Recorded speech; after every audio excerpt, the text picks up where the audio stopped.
Bonsoir à toutes. Alors, j'ai fait un petit jeu de mots avec Fig parce que j'ai beaucoup apprécié ces espèces de lettres qui changeaient tout le temps. Donc, je propose fuck in gender fluid pour Fig. Je suis Hélène. Au niveau de mon parcours, j'ai eu 2 parties, mais je présenterai pas du tout la partie plasticienne. Donc, j'ai fait des études d'art appliqué, de graphisme, et je me suis ensuite... je suis rentrée après en diplôme supérieur d'art appliqué en section illustration médicale et scientifique, qui a beaucoup forgé ma pratique. Et puis après, je suis partie aux Beaux-Arts.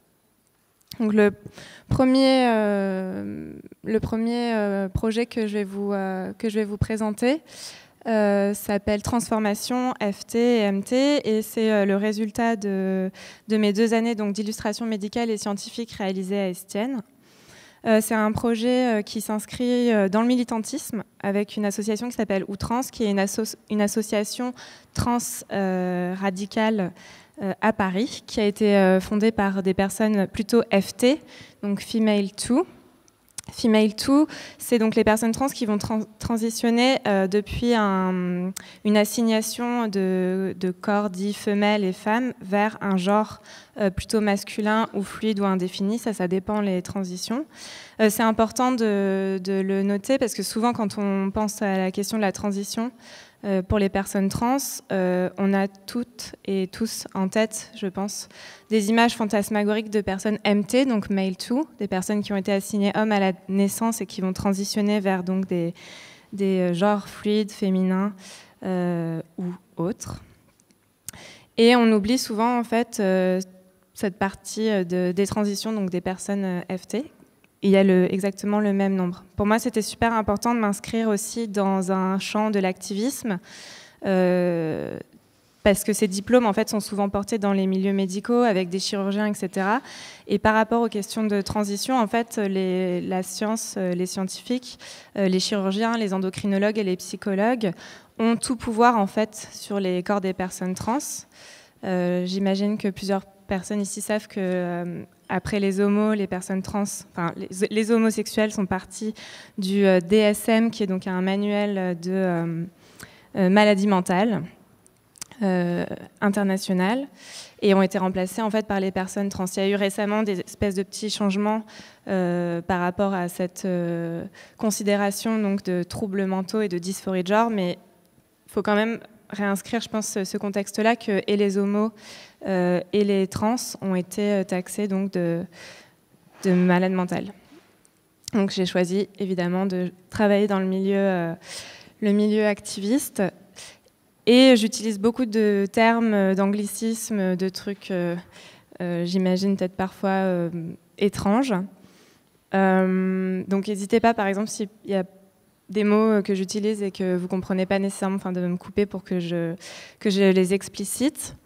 J'utilise souvent le mot queer, qui est originellement une insulte, qui signifie étrange, bizarre, mais c'est plus fort que étrange, bizarre. C'est vraiment le moment queer où on n'arrive pas à nommer quelqu'un. C'est au-delà donc de dire sale pédé ou sale gouine. C'est un terme qui, à la base, est vraiment diffamatoire et de manière très très forte.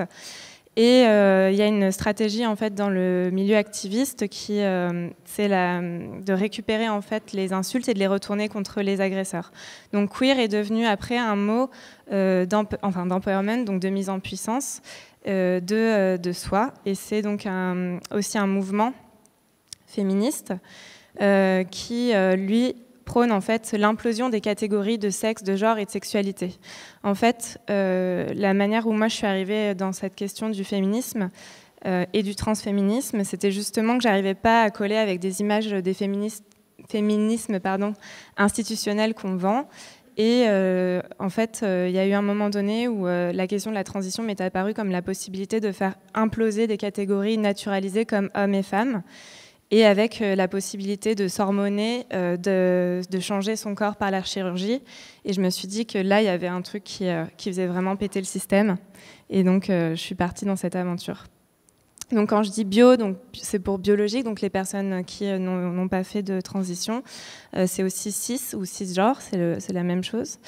Et je n'utilise pas non plus le mot transsexuel, qui est un mot qui a été donc, assigné par la médecine et qui est hyper violent en fait. C'est pour ça que je dis par exemple trans. Je suis désolée donc pour ces images s'il y a des personnes qui sont un petit peu sensibles. Je voulais vous montrer le matériel de travail de base parce que c'est super important de se dire qu'il y a aussi rien qui existe en fait comme matériel pour les personnes, mis à part Internet. Donc on trouve très peu de choses. Ça, c'est des opérations qui sont à la fois FT et MT. Vous avez un croquis d'un dessin de chirurgien en bas. Donc ça vous donne aussi un petit peu les images qu'on va donner à voir. Et ensuite des photos d'opérations. À savoir que les personnes trans, souvent, en passent par ça pour en fait, former sur l'ensemble des opérations qu'elles veulent pratiquer. Donc après, ce qui reste comme type de représentation, ce sont ce type de représentations qui sont extrêmement normées, avec des corps blancs aussi par ailleurs.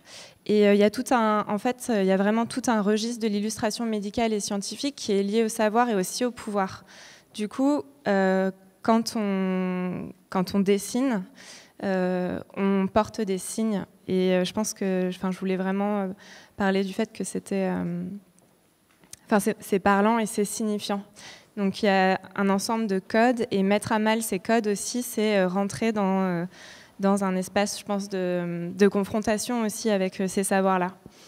Donc en étant dans cette approche activiste, c'était évident que j'en passerais aussi par un nouveau registre de forme.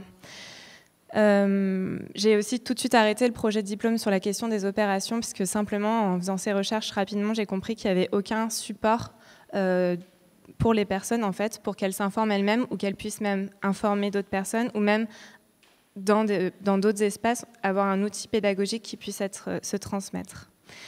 Donc tout à l'heure, je vous parlais du mot queer et comment est-ce que l'insulte avait été retournée pour devenir un mot puissant et joyeux. Donc c'est la stratégie donc, que j'appelle dans ta face. Et ACT UP en est évidemment la représentante avec le triangle rose.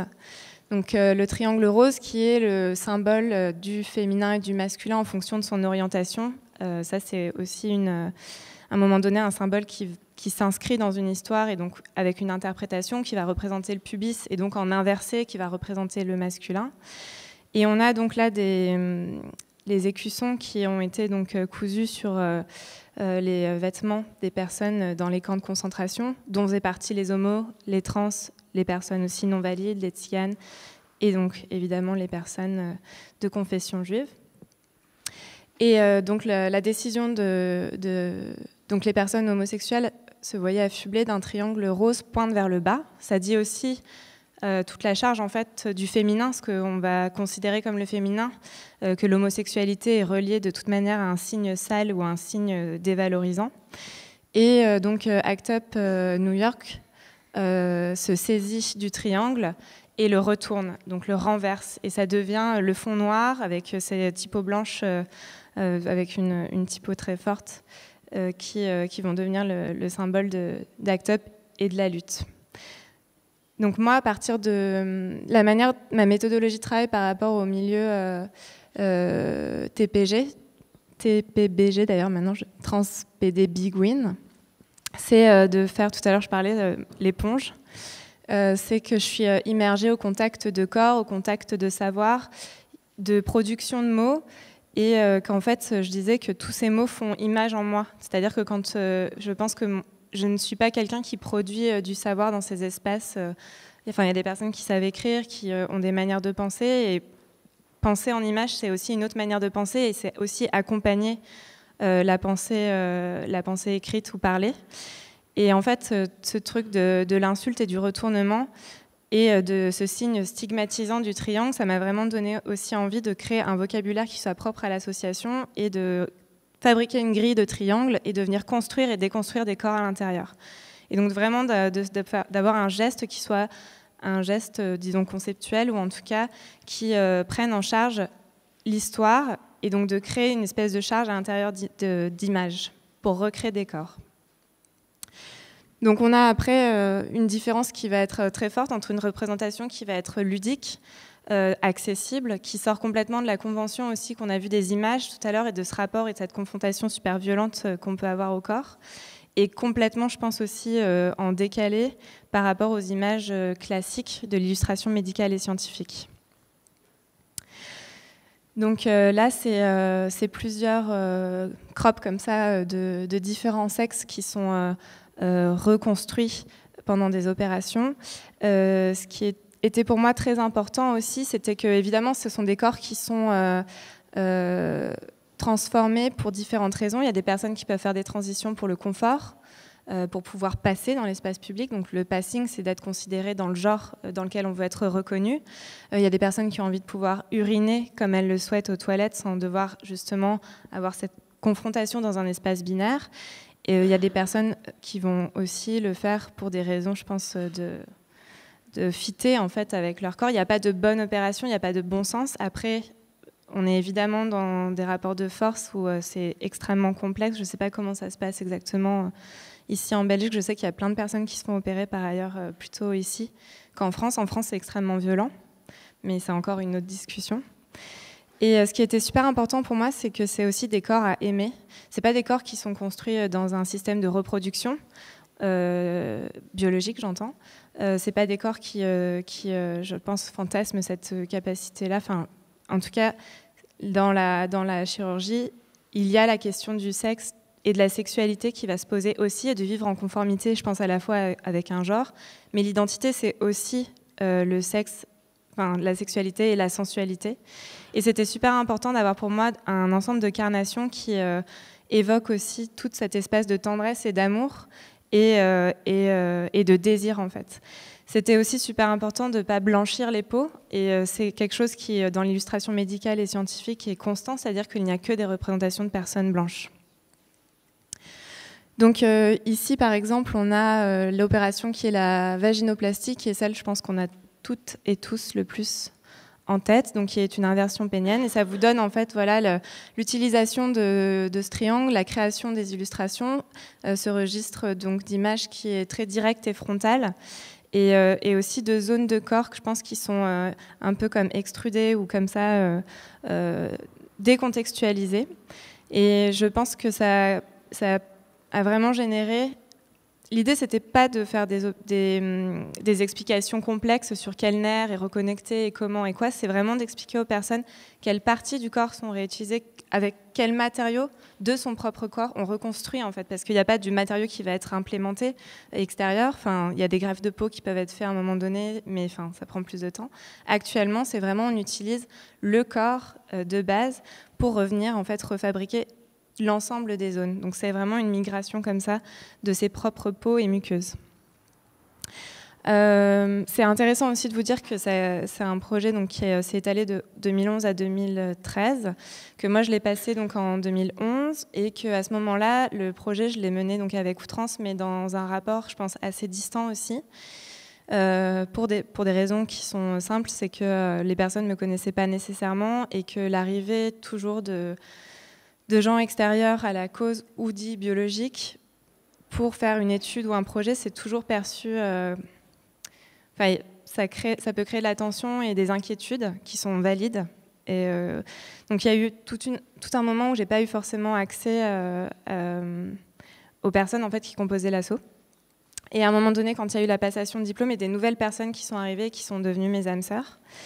Il y a eu une reprise en main aussi de l'objet, on l'a repensé en rajoutant des opérations, par exemple là, la FFS, qui est une opération où on touche les parties osseuses du visage pour reféminiser un visage, et on a considéré que c'était pas uniquement en fait sur le focus sur le génital qui était le plus important, mais qu'en fait la féminisation c'était aussi une opération du visage, et on a rajouté aussi par exemple l'opération du laser pour les poils. C'était aussi super intéressant parce qu'en rebasculant cet objet avec les militants, on a fait tout un travail de réécriture, et moi j'avais un jargon médical qui était assez aride d'une part et puis peut-être fermé, et donc on a pu aussi repolitiser des mots comme diclite en l'explicitant aussi, que donc il y a une invention de son corps, mais il y a aussi une invention du vocabulaire qui va avec, et on a pu aussi politiser beaucoup plus les contenus en rajoutant de l'information, et c'était super important. Donc là, pour la torsoplastie, par exemple, vous voyez, il y a des propositions de différents types de poitrine, de différentes tailles, et en fonction, en fait, différentes opérations et donc cicatrices qui vont être proposées. Et on voit donc cette tentative de vouloir mettre vraiment des couleurs de peau qui vont être différentes. Et l'autre opération que vous voyez à côté, c'est une métaoïdioplastie, en fait, qui consiste, après la prise de testostérone, qui fait une hypertrophie du clitoris, à venir couper le ligament sustentateur qui retient le clitoris à l'intérieur du corps, qui mesure quand même 14 cm quand il n'est pas testostéroné. Et donc, on va venir l'extruder et ensuite l'envelopper avec de la peau pour le protéger. Et ça permet d'avoir donc le diclite, qui est donc le mot dick et clit mélangés en même temps, et donc d'avoir un micro-pénis, on va dire, dans un jargon médical, qui va pouvoir servir à avoir des relations sexuelles, ou non, d'ailleurs, si on n'a pas envie d'en avoir, mais aussi peut-être à pouvoir uriner, et là, avec différentes opérations qui peuvent être proposées en faisant en sorte que le canal urinaire se déplace ou non à l'intérieur de ce nouvel organe. Tout ça, c'est vraiment des choix de corps qui sont donnés, qui sont possibles, pas pratiqués dans le monde aussi. Enfin, chaque médecin le pratique différemment, tout ça c'est complexe, mais ce qu'on voulait, c'était donner un ensemble de possibles et sans préconiser des opérations les unes par rapport aux autres. Peut-être que je vous laisse juste le lire. Et oui, je terminerai là-dessus. C'est un projet qui donc a été imprimé à 2000 exemplaires, donc 1000 exemplaires chacun. Ça a donné lieu à 2 bouclettes qui sont FT Female 2 et MT Male 2. Et on a eu des subventions des Sœurs de la Perpétuelle Indulgence. Je ne sais pas si vous voyez qui sont ce groupe. C'est un groupe de personnes trans traves qui vivent dans un couvent, donc dans les mêmes conditions que le couvent, avec des cooptations. Et elles sont très visibles parce que dans les manifestations, elles ont souvent des grands masques blancs et donc toutes des coiffes de grandes dames du clergé transpédéguine. Et donc elles nous ont filé beaucoup d'argent pour qu'on puisse imprimer ce projet. Donc ce que je vous présente ensuite, c'est des pictos. Donc ça, c'est ceux qu'on connaît, les pictos hétéronormatifs des toilettes. J'aimerais juste faire remarquer que quand on utilise ce type de picto, en plus de mettre en pratique la binarité et la ségrégation aux toilettes, quand on dessine une femme avec une robe, on fait en fait allégeance à une loi qui est encore en vigueur ou qui a sauté très récemment, qui est que les femmes ne peuvent pas porter de pantalon. C'est une interdiction. Et c'est marrant parce qu'hier, j'avais une discussion avec Elisabeth Lebovici qui me disait que Rosa Bonheur, qui est une peintre, a dû demander à Napoléon III en 1852 d'avoir le droit de porter des pantalons. Et elle a une autorisation du préfet de police en 1852. Donc en fait, quand on dessine ce type de représentation, on fait allégeance à ce système-là aussi. Et en fait, dans l'association, quand on est en soirée et qu'on va dans des shots binaires, c'est juste l'enfer, avec des personnes qui, dans des queues de toilettes, même dans des soirées qui sont censées être labellisées queer, des amis à moi qui peuvent s'entendre dire « c'est quoi ça ?» ou juste « casse-toi, t'es pas dans la bonne file ». Donc là, c'est un projet en 2012 qu'on a fait avec Outrance, que moi j'ai soumis et proposé, qui était vraiment de redessiner des corps, et des corps qui réutilisaient tout ce truc des opérations et de changements pour montrer justement cette espèce de multiplicité. Donc la liste n'est pas exhaustive, il pourrait y avoir évidemment d'autres corps, mais c'était vraiment d'utiliser, pareil en termes de méthodologie, des tactiques qui ont été développées par les milieux transpédébiguines et qui sont donc invasives, et de venir avec des planches de stickers se recoller comme ça dans des toilettes. Donc c'était une autre technique d'ACT UP qui était donc de venir mettre des autocollants dans des livres qui avaient des propos homophobes sur la page, en fait, la première page de garde, et de venir coller. Donc pareil, là, c'est comment est-ce qu'il y a un héritage aussi des luttes, et comment une autre association base aussi tout un protocole de travail qui est lié à des formes du passé. Ouais, juste pour les petits mots assis debout, c'est lié aussi à ce truc de valide-invalide, donc la question du handicap. Et le cut-up, c'est une référence pour Valérie Solanas, le Scum Manifesto, Society for Cut-Up Men, un truc comme ça. Donc là, c'est pareil en termes de représentation. Dans l'autre logo, je ne l'ai pas précisé, mais par exemple, les épaules de la femelle sont plus étroites. Et donc là, on va avoir des corps que moi, j'ai normalisés dans un truc justement d'avoir des grosses épaules bien bâties. Et en fait, ce qui va faire la différence, c'est cet ensemble de lignages qui font référence à la fois soit à des cicatrices, soit simplement à des sexes ou des parties, on va dire, de caractère sexuel secondaire de naissance. Donc je reviens aussi sur la question du validisme. Et là, le petit logo que vous voyez en haut, c'est un logo qui fait partie d'un projet qui s'appelle The Accessible Icon Project. Et pareil, en fait, qui avait cette même technique que j'ai découvert cette année, qui est de venir recouvrir en fait tous les logos qui représentent les personnes en situation de handicap moteur. Où en fait, si vous regardez le logo blanc originel dessous, la personne est assise comme ça. Et c'est pareil, en fait, qu'est-ce que ça dit de ces corps qu'on considère comme autres, comme différents, comme non normés, non normatifs. Et donc là, le Icon Project montre une personne qui n'est pas, je sais pas, en train de marcher. C'est très bizarre ce logo initial, mais qui est une personne active et qui est en mouvement.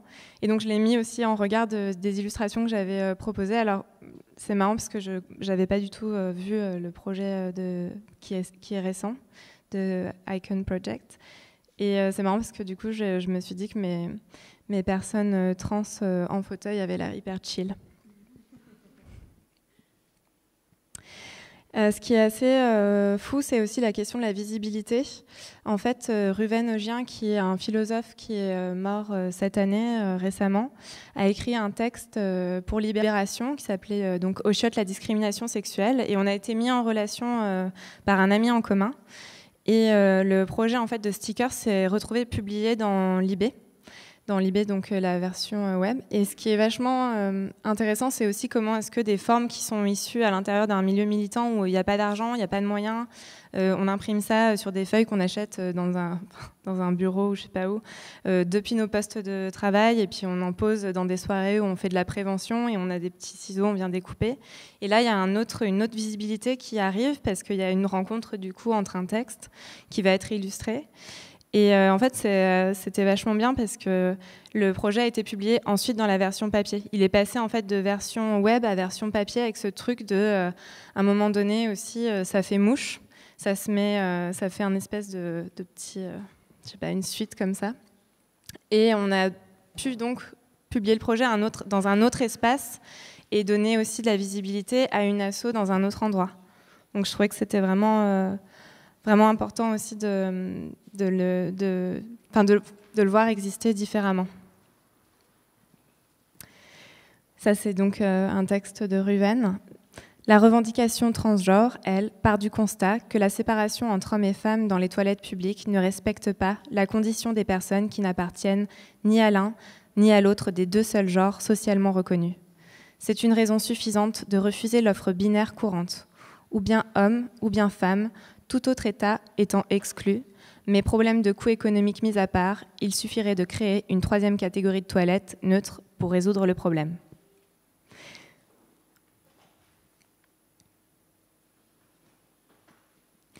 Là, je vous montre, c'est une image d'un poster qui a toujours été fait avec outrance. C'était pas trop pour vous parler du projet en lui-même, qui est un projet qu'on a réalisé donc toujours avec l'asso et là avec une subvention de AIDS sur le dépistage et les questions VIH. Et c'était simplement pour vous parler en fait de Outrance, c'est une asso qui est sans visage, c'est-à-dire qu'on n'a pas de présidente ultra visible. On travaille justement avec normalement une invisibilisation des personnes qui sont militants ou actifs dans ces espaces-là. C'est pour la simple et bonne raison que c'est hyper dangereux en fait de se visibiliser parfois quand on est une personne trans, qu'il y a des violences qui sont faites à ces corps-là. Et donc là, c'était simplement pour vous présenter un projet où, évidemment, on travaille aussi avec le matériel qu'on a. Donc en fait, quand on prend des photos, les gens qui sont en photo, ce sont nos amis. Donc les corps qu'on va visibiliser pour la lutte, c'est aussi les nôtres. C'est pareil en manif, mais c'est aussi pareil dans ce qu'on va faire, dans ce qu'on va produire en termes d'images. Et là, on s'était vraiment posé la question de comment faire en sorte qu'on ne nous reconnaisse pas. Comment faire en sorte que du coup ces corps ne soient pas à un moment donné reconnus. Évidemment, c'est toujours la question de la communauté et c'est des corps qui sont connus pour certaines personnes, mais ça me semblait intéressant en termes de méthodologie aussi de parler de comment est-ce que vraiment c'est le militantisme pour moi qui a toujours été l'endroit où le concept traînait, quoi, qu'il était toujours présent et qu'il suffisait de se saisir en fait de ce qu'on disait et de le mettre à l'intérieur des créations. Je continue sur ma lancée là avec du coup un espèce de projet qui là, en fait dans ma pratique de plasticienne j'essaye vraiment de réinvestir toujours la question aussi de technique du graphisme et en tout cas d'avoir une pratique qui est hybride et qui mélange tout le temps on va dire les genres. Donc là c'est une lettre de Félix González Torres qui est un artiste cubain qui est très connu et qui avait son amoureux qui s'appelait Ross, qui écrit une lettre à Ross qui me plaît beaucoup. « N'aie pas peur des horloges, elles sont notre temps. Le temps a été tellement généreux avec nous. Nous avons gravé le temps du goût exquis de la victoire. Nous avons conquis le destin en nous rencontrant dans un certain temps, dans un certain espace. Nous sommes un produit du temps, et donc nous le reconnaissons là où il doit être, le temps. Nous sommes synchrones, maintenant et pour toujours, je t'aime. » Et toutes les pièces en fait, de Félix sont dédiées à Ross. Et il y avait notamment, je ne sais pas si vous avez déjà eu l'occasion de la voir, mais j'avais vu cette pièce à Pompidou-Metz. C'est un tas d'affiches bleues à emporter. Et celle-ci, elle s'appelle Blue Mirrors. Enfin, Untitled Blue Mirrors. D'ailleurs, j'arrête avec l'anglais. Et j'étais avec une personne que j'aimais et qui roule l'affiche sous son bras et qui revient me voir et qui me dit « Mais en fait, c'est comme tenir la main de Ross, c'est prendre un morceau de Ross et partir avec. » Et beaucoup des projets de Félix sont basés sur le poids, et le poids des bonbons au sol, le poids des affiches, à chaque fois représente le poids de Ross le jour où il est mort en fait, des suites donc, du VIH à l'hôpital. Et à chaque fois, les bonbons sont remis et le corps de Ross reprend consistance. Donc c'est un artiste que je trouve vraiment très, très fort et très beau. Et je suis dans des tactiques aussi de prélèvement, donc comme je parlais d'éponge. Et là, c'est pareil, en fait, je fais beaucoup de reenactment de pièces qui existent déjà. Et donc, j'ai décidé de faire Six Lovers. Il y a beaucoup de pièces de Félix González Torres qui s'appellent Two Lovers. Et donc, de représenter, de refaire, de se réapproprier l'histoire de corps et l'histoire de nos corps, et ce truc aussi où la manière dont la domination procède pour nous écraser, c'est l'ensevelissement. Et en fait, il faut toujours venir exhumer. Et exhumer le passé et redécouvrir des tactiques, des techniques, redécouvrir des textes aussi qui disparaissent tout le temps. Et donc là, c'est vraiment la volonté de faire réapparaître Ross et Félix sous la forme donc, de petits sphincters. Il y a beaucoup de gens qui me disent que ce sont des méduses. Bon. Et donc la fiche s'intitule Six Lovers, comme vous voyez, et on se demande toujours, mais où est le sixième ? Donc c'est vraiment ce rapport-là entretenu avec du coup son propre corps mis devant d'autres corps, et c'est aussi pour moi l'occasion de revenir questionner par rapport aux luttes gays et PD des années 80, des années 90, où sont passés ces corps ? Et aussi qu'est-ce que sont nos corps aujourd'hui, où sont les Gwyn, et aussi vraiment l'invisibilisation et la remise en perspective des luttes avec les nouveaux corps qui nous entourent. J'ai continué sans m'arrêter comme ça. Donc là, c'est encore un autre projet qui... en fait, j'étais un peu déçue parce que déçue. Je suis partie en 2013 parce que mes âmes sœurs ont claqué la porte d'outrance et donc moi, j'ai claqué la porte avec elles aussi. On part en groupe. Et on voulait vachement mener aussi un projet sur les hormones parce qu'on n'avait pas du tout pu prendre ça en charge dans les livrets FTMT. Et en fait, j'ai eu une invitation d'une revue qui s'appelle X Revista, qui m'a proposé un encart en fait, où je pouvais proposer un format de ce que je voulais. Et j'ai décidé de reprendre en fait, la question des hormones. Donc là, c'est un court extrait de Testo Junkie de Paul Preciado, et qui, à la base, est une expérience basée sur l'expérience de Freud et de la coke pour réfléchir. Et donc, Preciado propose le même protocole avec la testostérone pour penser, et finira aussi par transitionner. Ce qui est vachement intéressant, c'est donc que c'est un livre qui à la fois parle de son histoire d'amour avec V, dont on ne citera pas le nom de famille, et en contrepartie avec plein de références sur la prise de testostérone et pourquoi en fait on féminise des corps dans le cas de femmes qui ont des rapports avec des hommes, donc des rapports plutôt hétéros, pour empêcher du coup ce truc de la reproduction, alors que la testostérone a exactement les mêmes effets de couper la possibilité de se reproduire. Et c'est vraiment une question super intéressante, je trouve, de poser la question des hormones et de se rendre compte que les femmes sont en fait aussi dans des transitions de femme vers femme, enfin elles sont dans des suppléments d'hormonothérapie pour couper, mais qu'en fait on pourrait tout simplement imaginer des microdoses en fait, de testostérone qui auraient exactement les mêmes effets. Mais c'est toujours cette impossibilité de penser des corps qui ne soient pas dans des registres binaires ou de correction. Parce que de toute manière, les personnes qui sont assignées femmes et qui auraient des tendances à la masculinisation ou à la virilisation sont corrigées. Et donc du coup, j'ai proposé un espèce de double petit livret qui retrace la question de la prise de testostérone avec des photos d'une personne que j'aime encore, qui est l'une de ses premières prises de testo, photographiée.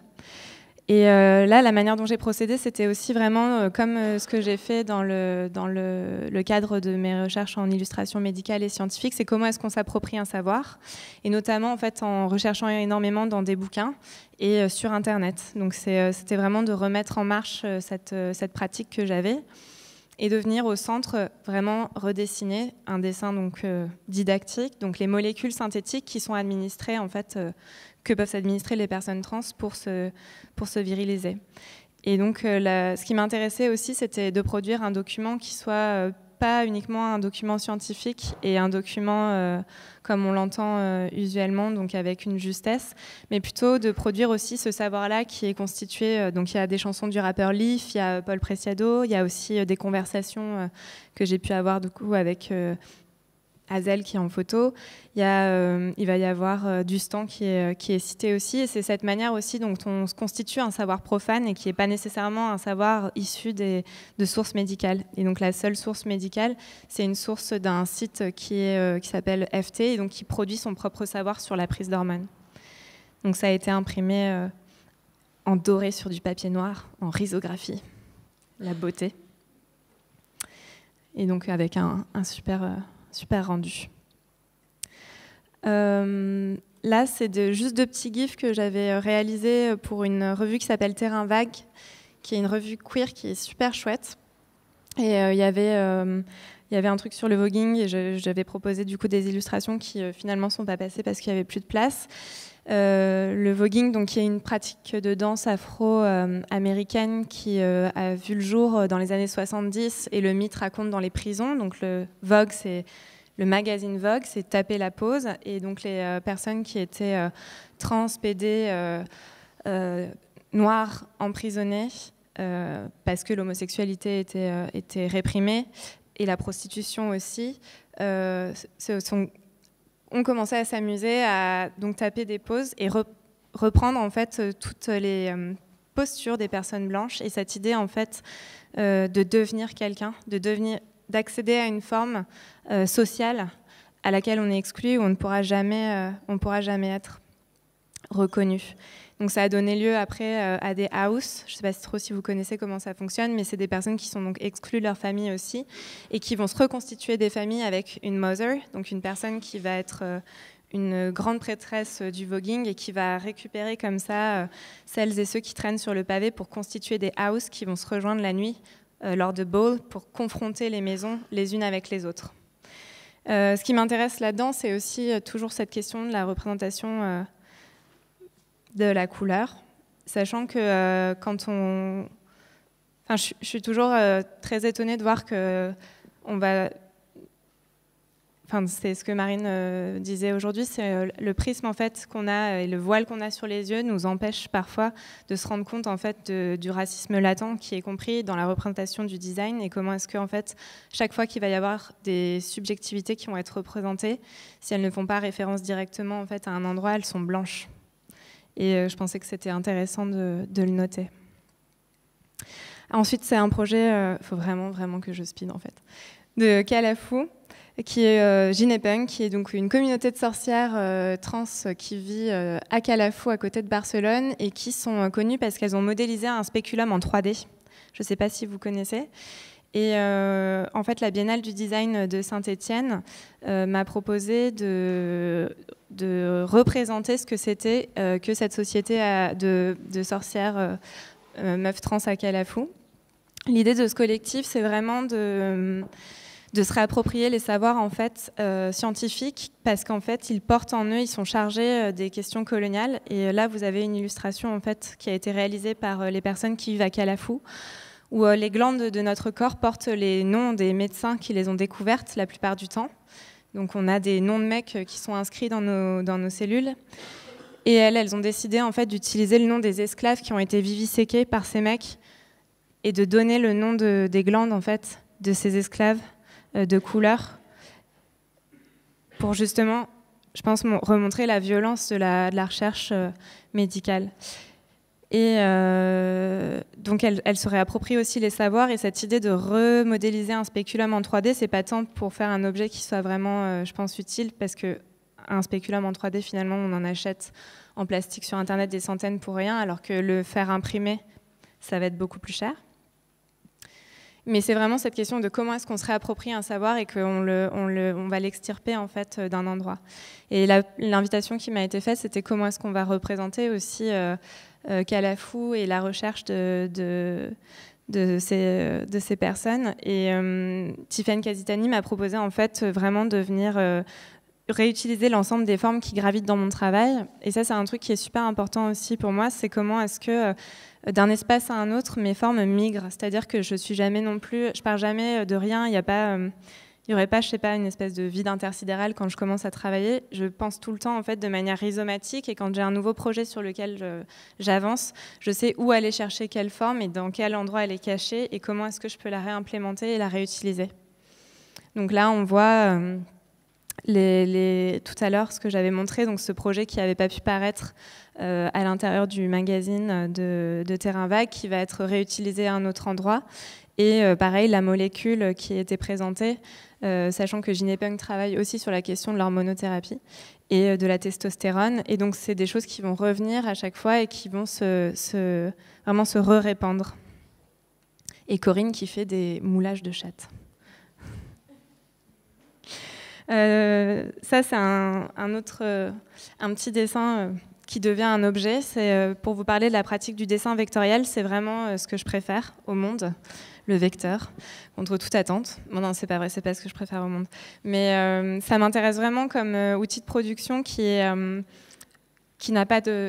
poids minime, qui a des tailles infinies, qui du coup se multiplie. Il a vraiment quelque chose de l'ordre de la mutation et qui peut rentrer dans des... il a une espèce d'irréalité, il est virtuel et il devient en fait de l'imprimé, il devient du laser, il devient du bois, il devient des matériaux. Donc il a cette espèce de possibilité de re-rentrer dans le réel. Et ce qui m'intéresse dans mes pratiques aussi de designer ou de plasticienne, c'est en fait c'est la possibilité de faire des objets que personne ne fera pour nous. Et si on a, c'est ce que je me dis souvent, c'est si on ne le fait pas pour nous-mêmes, les autres ne le feront pas de toute manière. Et donc là, c'est la fabrication d'un petit point américain avec écrit Suck Dyke, un jeu de mots très subtil. Et avec Mike Batman qui m'a prêté donc, sa typographie, qui est donc la personne qui vous regarde. Et pour terminer cette présentation, je suis dans ma période maintenant dildo. En fait, c'est assez marrant parce que je me suis rendu compte au fur et à mesure que, je ne sais pas si vous avez peut-être remarqué, mais j'ai jamais envie d'enfermer en fait les corps dans une représentation, ce qui souvent arrive. ce truc en fait où ça devient des espèces de coquilles et hyper violentes. Et donc en fait j'ai cette pratique qui consiste à faire des petits sphincters, à utiliser des objets, à parler d'espace, de mœurs, de pratiques, au travers de choses qui vont être déconnectées ou qui ne vont pas en fait être une totalité et qui ne peuvent jamais être prises dans une sorte d'ensemble qui représenterait une vérité ou une réalité. Donc ça, c'est un petit logo d'un collectif auquel j'appartiens à Paris. Et on m'a proposé récemment de faire une illustration pour un projet collectif, une exposition collective de Fine Art Collection. Et donc j'ai proposé ce dessin qui s'appelle « Elle respirait la force, le danger et le miracle ». Et elles m'ont demandé de m'expliquer pourquoi est-ce que j'avais fait ça. Donc je leur ai écrit un petit texte que je vais vous lire. « Nous nous sommes regardés. Nous nous aimons. Dorothy murmure Alix à mon oreille. Dorothy dit « Théorie et pratique du God ceinture. En fait, je veux 2 ou 3 tailles différentes, tu vois, et au moins 2 harnais. Un en cuir pour moi, comme celui avec lequel tu m'avais godé à Atlanta, et un en tissu ou autre pour Cathy. Elle accorde beaucoup d'importance au fait d'être végétarienne dernièrement. Ils les font en tissu. Dorothy est d'une espèce qui, comme moi, ne devait pas survivre, ni se reproduire. Je répète après elle, la survie est le moindre de mes désirs. Quand elle baise Alix, elle me cueille du bout des lèvres. Son sexe prothétique comme une extension, et en moi, les sex wars qui résonnent et qui triomphent. Je ris en renversant la tête, empalée dans le lit. Merci.